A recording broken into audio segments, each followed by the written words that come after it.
The slap was so loud that every conversation in the room died instantly.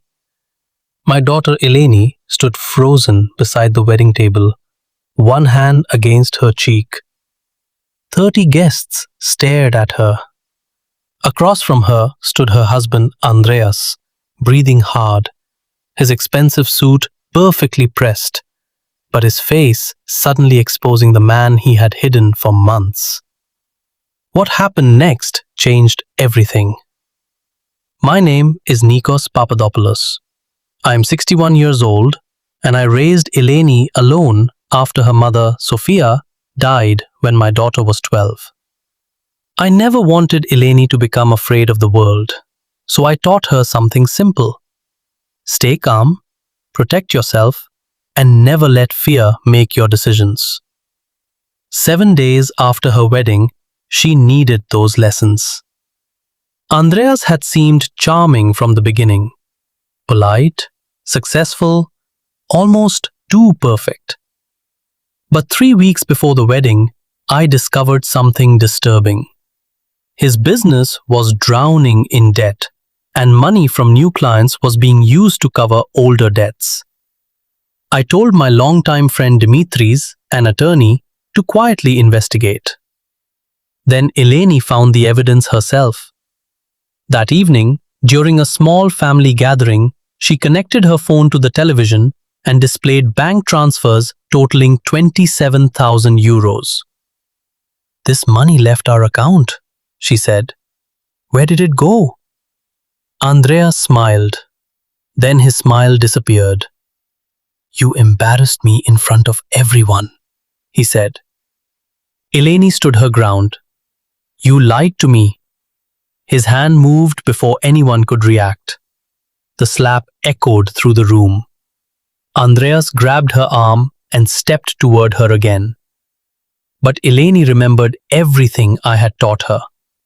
She shifted her weight, broke his grip, and pushed away from him. Andreas stumbled backward and crashed into a heavy wooden chair.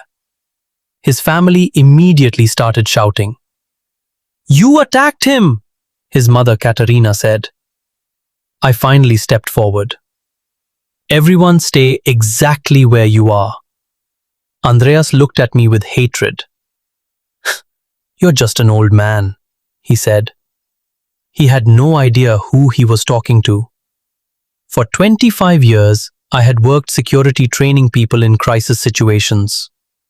I knew how quickly panic could destroy evidence.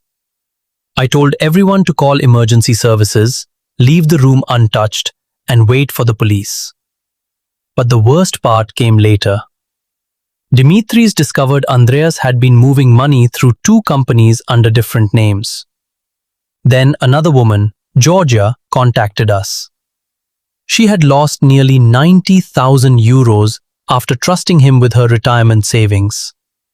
There were others, 23 victims. And then police found messages showing Andreas had planned to pressure Eleni into signing documents transferring control of her accounts. The video from that night, recorded accidentally by a guest named Theodora, captured everything. The confrontation, the slap, and Eleni defending herself. Andreas's story collapsed in minutes. He was arrested weeks later for financial fraud, assault, and witness intimidation.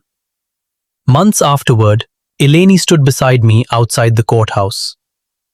"I was scared," she admitted.